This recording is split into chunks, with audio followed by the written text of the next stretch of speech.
Hand over the ID, now. You still haven't told me why. You gonna lecture me now, old man? I've taught the Fourth Amendment for 31 years. Waiting for a bus isn't a crime. Get your hands off me! Imagine this grainy footage from a city bus camera in Atlanta, Georgia, back in 2023. A sharply dressed man in his late 50s stands at a bus stop, his suit crisp but worn at the edges, clutching a briefcase like it's his last lifeline. Suddenly, two young police officers approach, their badges glinting under the streetlights. Words are exchanged, voices rise, and in a flash, the scene erupts into chaos. One officer grabs the man's arm, the other swings a baton high. The crack echoes through the audio, and the man crumples to the ground, blood pooling on the sidewalk. What could have turned a simple wait for the bus into a deadly confrontation? And why did the system let it slide without a single charge? This is the story of Marvin, Coach Dupree, a 59-year-old former high school history teacher whose life ended in tragedy on a humid evening in Atlanta. Back then, in the summer of 2023, Marvin was just trying to get home after a grueling job interview. He'd been out of work for months, ever since budget cuts forced him out of the classroom where he'd spent over 3 decades molding young minds. Picture him there, tall and broad-shouldered, with salt and pepper hair neatly combined, his dark skin glistening with sweat from the Georgia heat. His tie was a little too tight, his shoes polished to a shine that screamed determination. He wasn't bothering anyone, just staring down the street, willing the bus to arrive. But trouble found him anyway.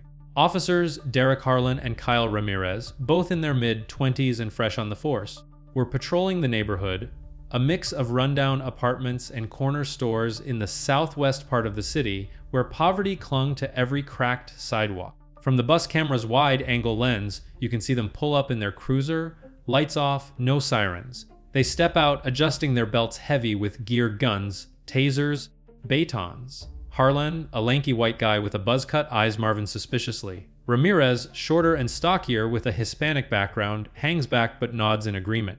Something's off about this guy, Harlan mutters, audible on the footage later released.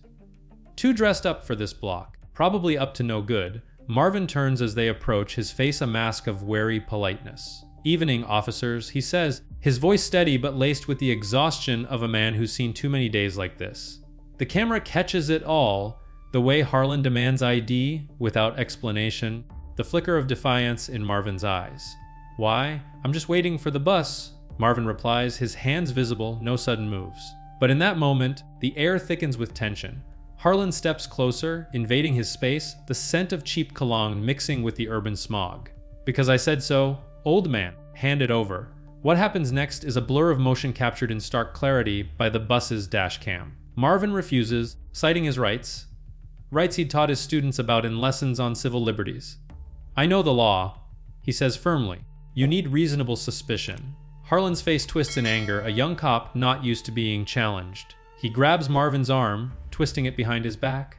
Marvin winces, the pain shooting through his shoulder like fire. Get off me, he shouts, his voice cracking with surprise and fury. Ramirez joins in, pushing Marvin against the bus stop shelter. The glass rattles and passersby scatter, their footsteps pounding away in fear.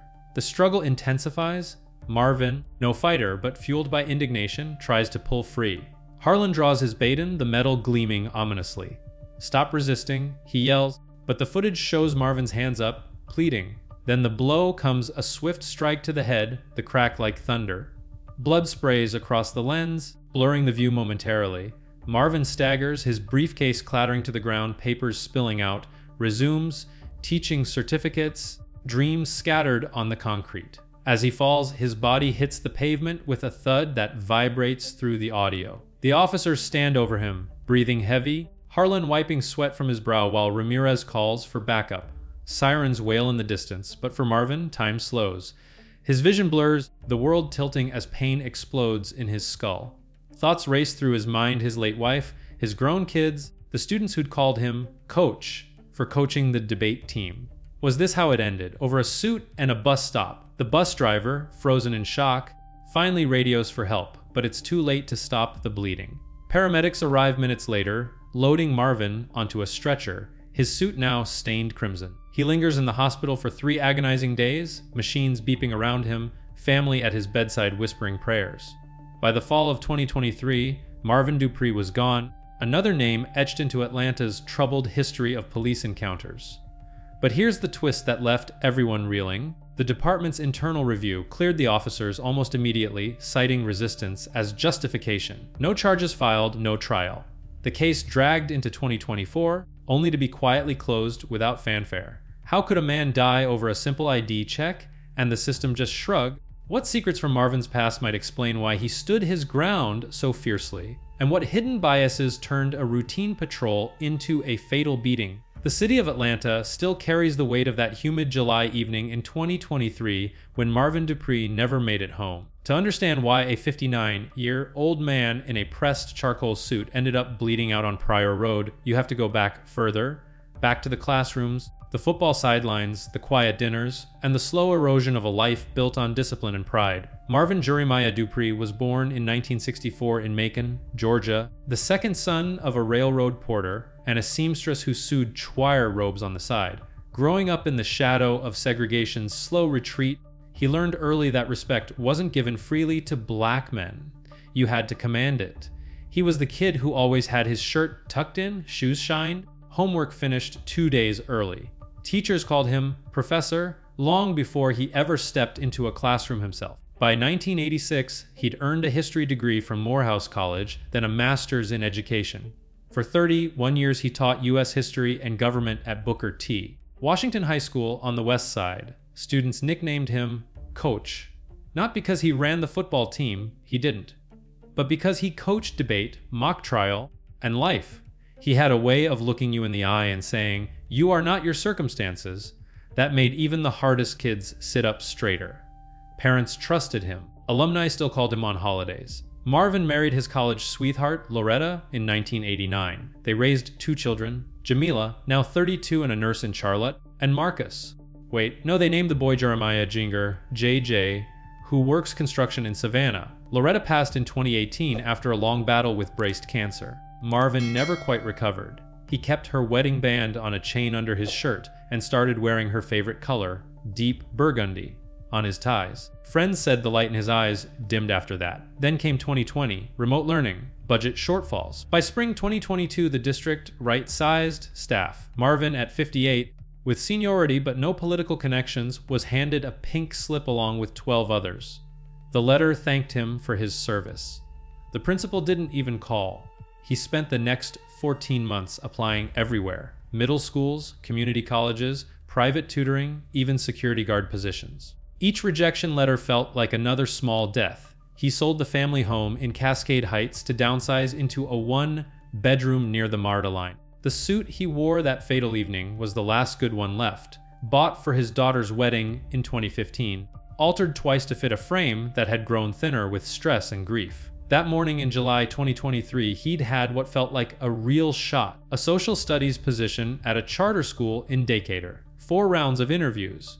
The principal shook his hand firmly and said, "We need someone with your kind of gravitas." Marvin allowed himself to hope.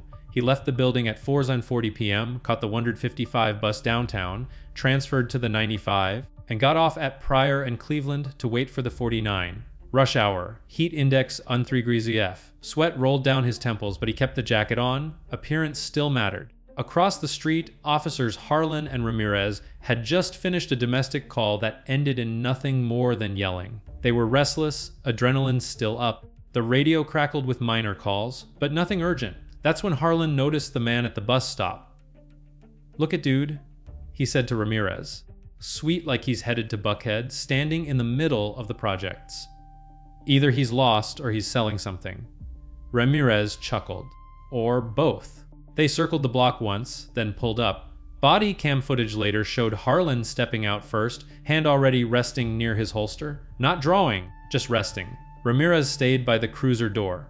From the bus camera angle, you see Marvin turn slowly, shoulders squared the way he used to square them before parent-teacher conferences. What most people don't know is that Marvin had been stopped before, 3 times in the previous 18 months. Once for matching a description while walking his dog. Once for furtive movements while sitting on his own porch. Each time he complied, each time he was let go with no ticket, no apology. Each time the knot in his stomach tightened a little more. So when Harlan said, Let me see some ID. Marvin didn't reach for his wallet right away. He asked the question any history teacher would ask you. On what grounds, officer? That one sentence changed everything. The temperature inside the frame jumps. Harlan's jaw tightens. Ramirez shifts his weight. The bus driver, watching from 10 feet away, later told investigators he thought, "This ain't gonna end quiet." Marvin's final words before the first push were calm, almost professorial. "I've taught the Fourth Amendment for 31 years. You need reasonable suspicion of a crime. Waiting for a bus isn't a crime." Harlan stepped into his space. "You gonna lecture me now, old man?" The crowd that had started to gather whispered. Phones came out. Someone yelled, "Just give it to him, man." But Marvin didn't move, not out of stubbornness alone, out of something deeper. A lifetime of being asked to prove he belonged, and then the first shove. Have you ever watched someone you love get diminished right in front of you and felt powerless? That's what Jamila and JJ felt when they saw the footage months later. That's what dozens of former students felt when the clip went viral for 3 days before the algorithm buried it. Type, "Coach deserved better" in the comments if you believe one question should never cost a man his life. And tell me, what would you have done standing there in his shoes? What happened on Pryor Road the evening of July 18th, 2023 cannot be reduced to resistance.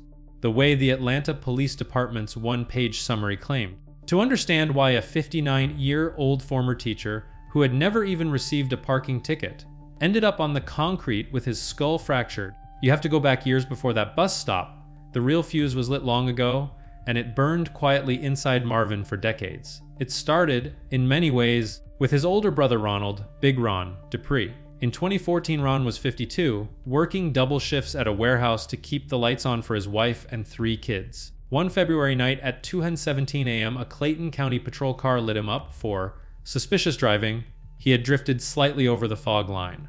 Ron pulled over immediately. He was sober, polite, hands visible on the wheel. But when the officer asked him to step out and saw $3,800 in cash in an envelope on the passenger seat, 2 weeks' pay, he decided it looked like drug money. Ron tried to explain it was his check cashing money for rent and bills. The officer didn't want to hear it. They put him face down on the asphalt in February cold. Cuffs went on so tight his wrists turned purple within minutes. At the jail, he complained of chest pain.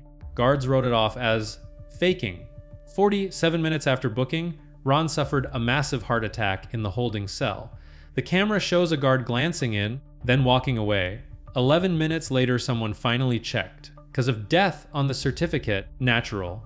The family fought 5 years in civil court and eventually settled for $87 an O, barely enough to cover funeral costs and a year of lost wages. At the repast, Marvin stood up and said quietly, "They killed him slow," then called it a heart attack. From that day forward, every time blue lights appeared in his rearview mirror, Marvin's pulse would hammer so hard he could feel it in his teeth. Then came 2021. One of his former students, 17-year-old Kyle Davis, was shot 7 times during a police pursuit in Vine City. Kyle had stolen a pair of Jordans from a Foot Locker on impulse. Teenage stupidity, not gang activity. Officers fired 14 rounds. Kyle died on the sidewalk, still wearing the new sneakers. Marvin attended the funeral in the same black dress shirt he wore to class. He stood at the open casket whispering, "I tried to teach you better than this, son." That night, he sat in his living room until dawn staring at an old debate trophy Kyle had won in 10th grade. The system had taken another one of his kids. These weren't isolated incidents to Marvin. They were a pattern he had spent 31 years teaching about in his U.S. history classes, redlining, Jim Crow, stop, and frisk dressed up in new names, qualified immunity as a modern-day shield. He assigned Ta-Nehisi Coates and Michelle Alexander. He showed body cam compilations from the early 2020s. He told his students, "Knowledge of your rights isn't defiance, it's survival." But privately, he wondered how long knowledge alone would be enough. By 2023, the weight had compounded.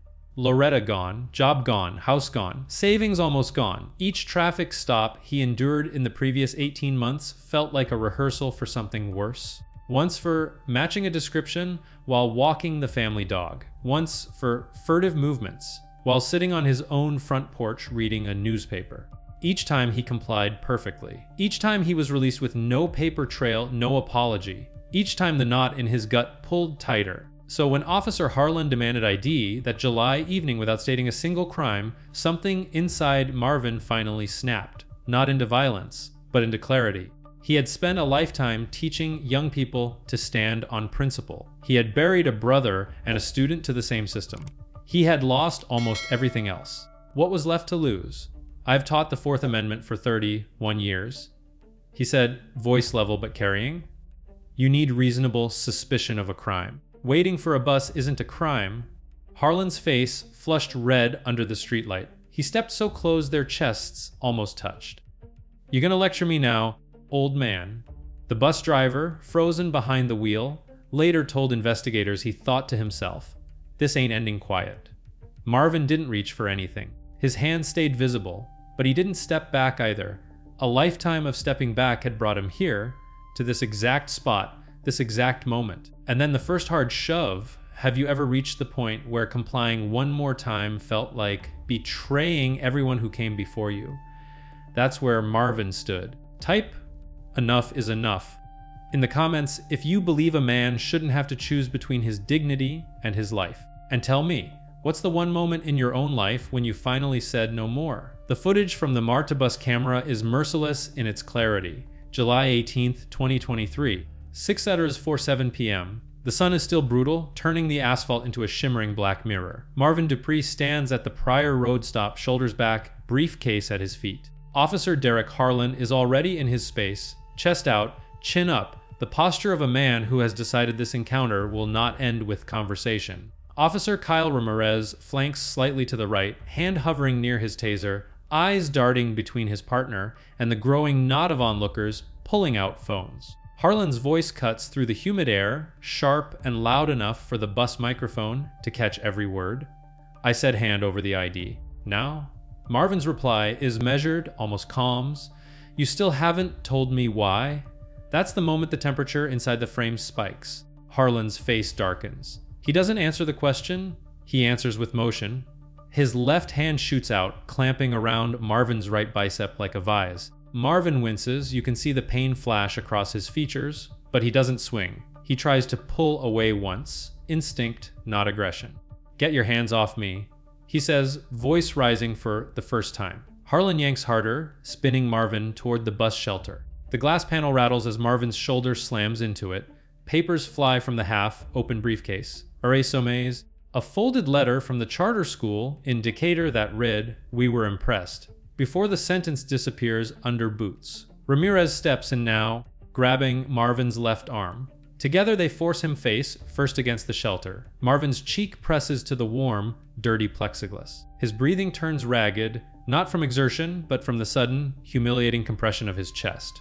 Stop resisting, Harlan barks, the phrase automatic, rehearsed. But the wide-angle lens shows Marvin's palms flat against the glass, fingers splayed, no fists, no pushing back. He's saying something, words muffled by the angle and the growing crowd, noise.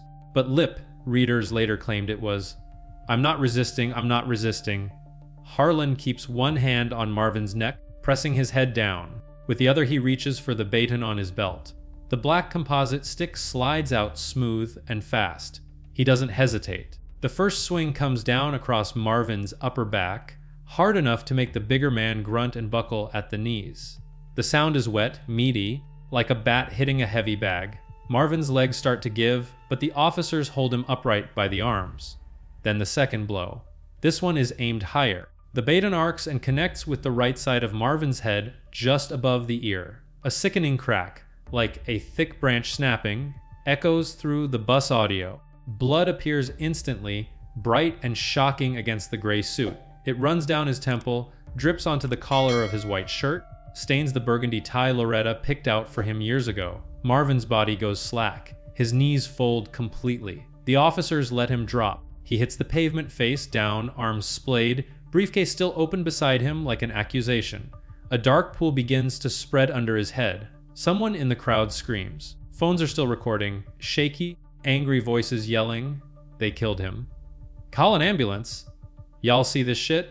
Harlan stands over the body for 4 long seconds, breathing hard, baton still in hand. Ramirez finally keys his radio, 1050 adult male down possible head injury, send medics. His voice is flat, almost bored. Harlan wipes sweat from his forehead with the back of his wrist, glances at the growing crowd, then at the bus camera as if just noticing it. He mutters something under his breath, later audio enhancement picked up, "fucking troublemaker," before holstering the baton. Paramedics arrive 8 minutes later. They work fast, but the damage is catastrophic subdural hematoma, fractured temporal bone, massive intracranial bleeding.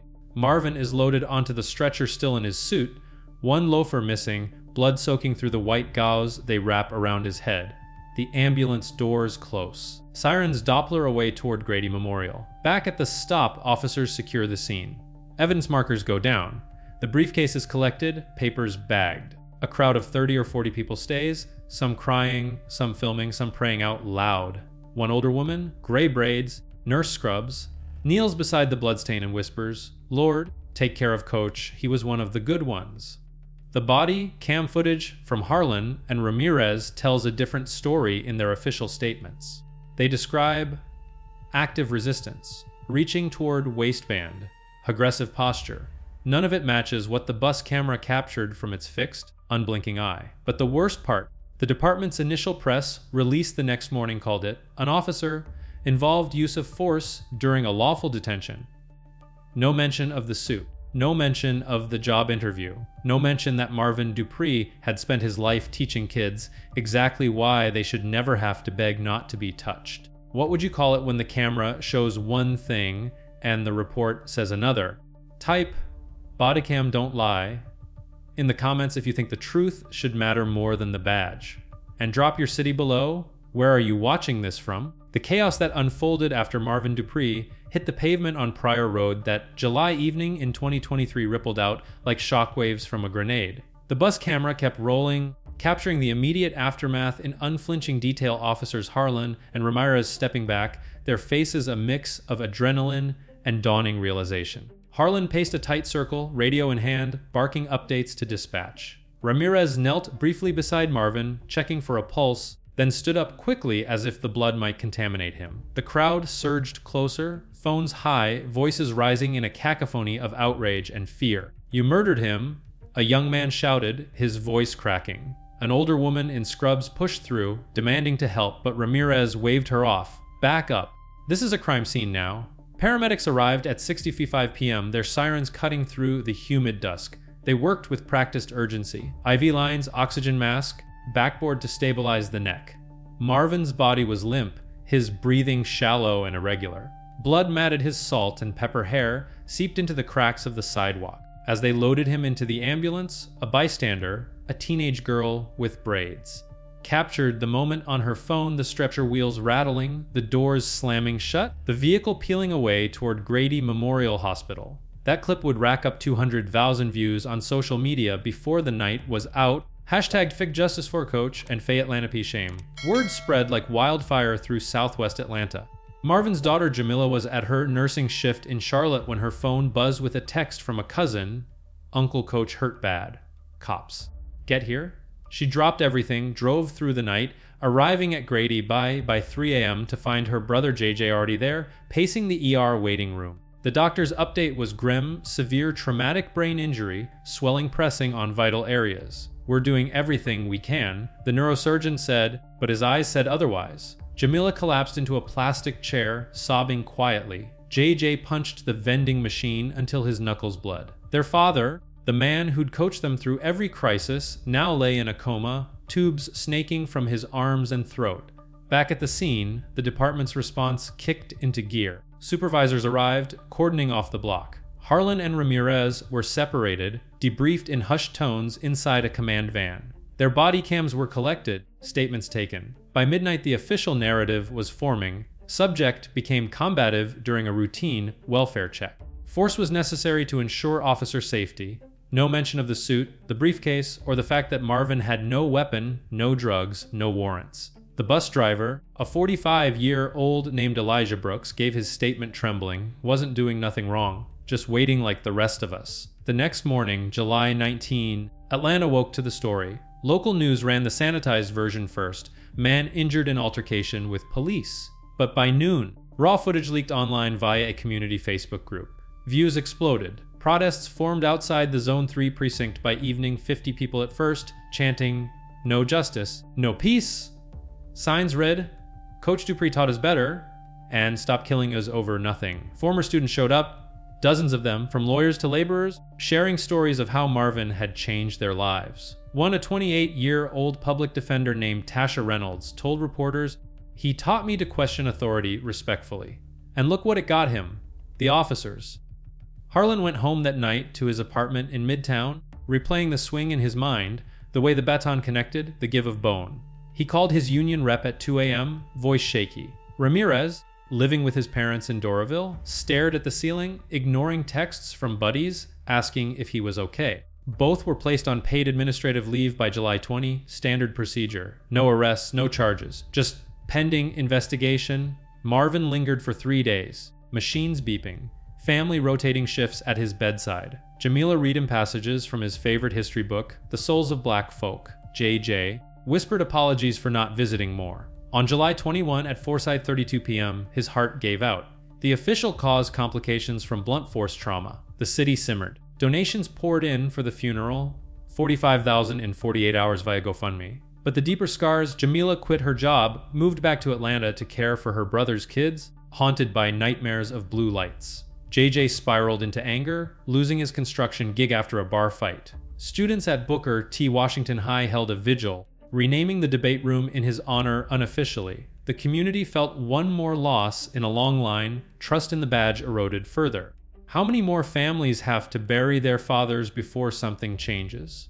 What if that was your dad just trying to get home after a long day? And why does routine so often turn deadly for men who look like Marvin? The investigation into Marvin Dupree's death officially kicked off the morning after he passed, on July 22, 2023, but in Atlanta, official often meant something closer to theater than truth.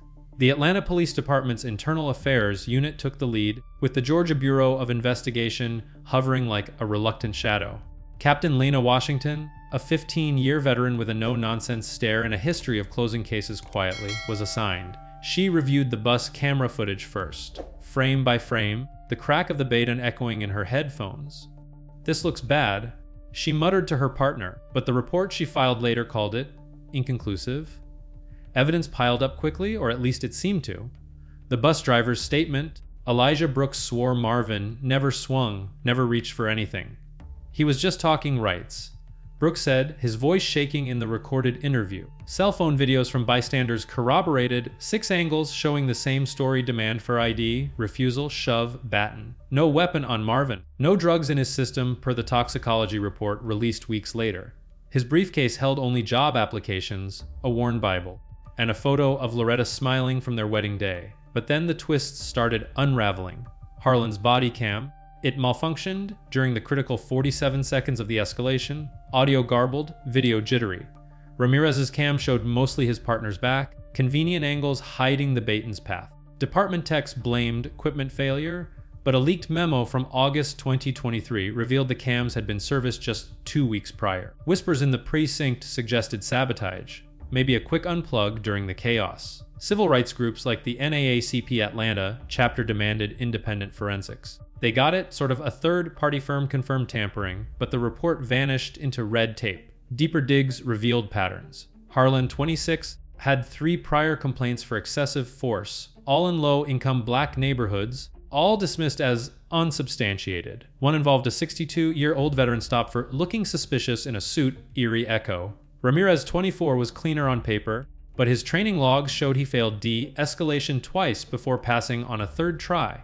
Both officers came from the same academy class, mentored by a sergeant known for old school tactics. A whistleblower, a rookie cop who quit 3 months later, told investigators anonymously, "They taught us to control the narrative. If it escalates, make sure the report says resistance." Marvin's family hired attorney Malik Thompson, a sharp, dressed firebrand from Morehouse who'd handled similar cases. Thompson subpoenaed everything: dispatch logs, radio chatter, even Harlan's personal social media, scrubbed clean, but archives showed posts liking anti-protest memes. A bombshell dropped in October 2023.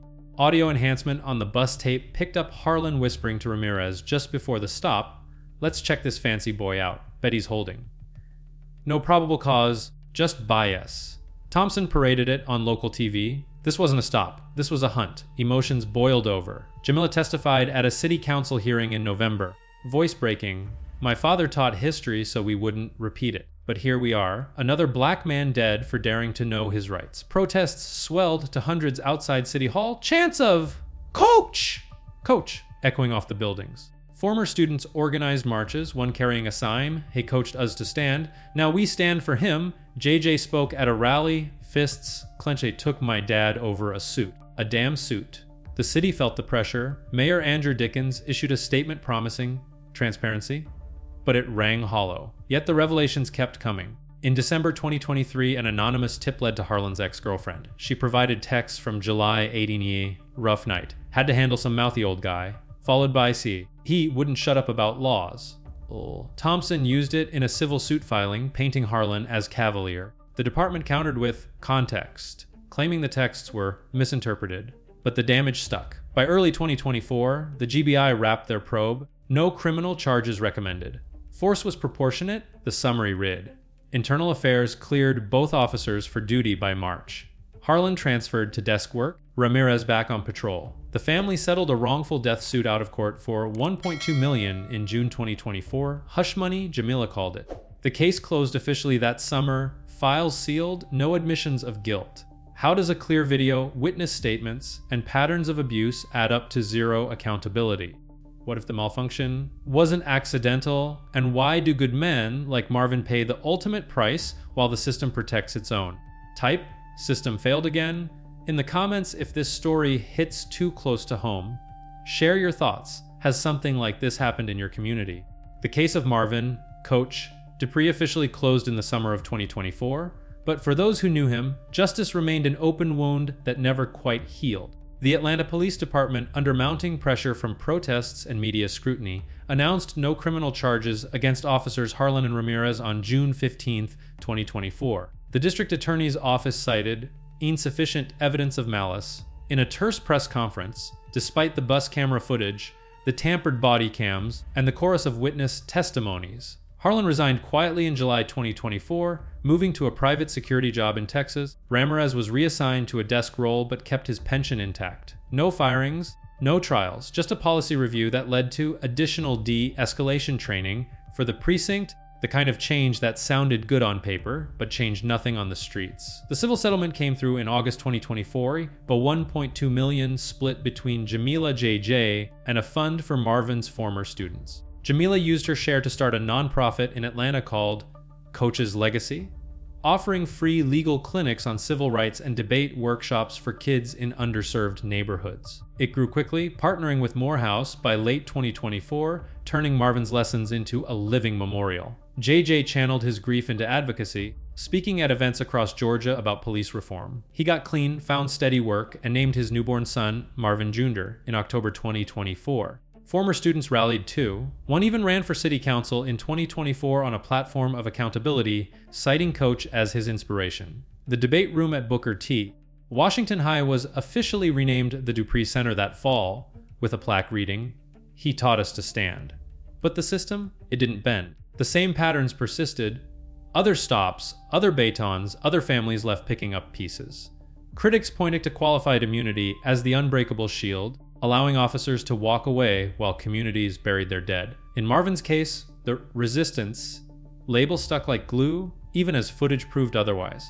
It fueled a broader conversation in Georgia. By 2024, bills proposed for body cam transparency died in committee, reforms watered down. The anger simmered, turning to voter drives and community watches, small acts of defiance against a machine that valued badges over lives. Marvin's story faded from headlines by December 2024, but not from hearts. His grave in Southview Cemetery became a quiet pilgrimage site, flowers left by strangers, notes from kids saying, "You taught me to question." The long-term effects rippled trust in Atlanta PD, hit historic lows in polls that year, leading to recruitment struggles. Protests evolved into policy pushes, with groups like the ACLU using the case in national campaigns. Yet for every step forward, the system pushed back, reminding everyone that true justice often arrives too late, if at all. What if Marvin had just handed over the ID? Would he be alive, teaching again? Or was standing his ground the real lesson he left behind? A reminder that dignity shouldn't cost your life. In a world where the scales tip against men like him, how many more stories end this way before the balance shifts? Type reform now in the comments if you're ready to demand real change. And if this story moved you, hit that subscribe button for more true tales of midnight dispatches, stories that hit hard and hit home.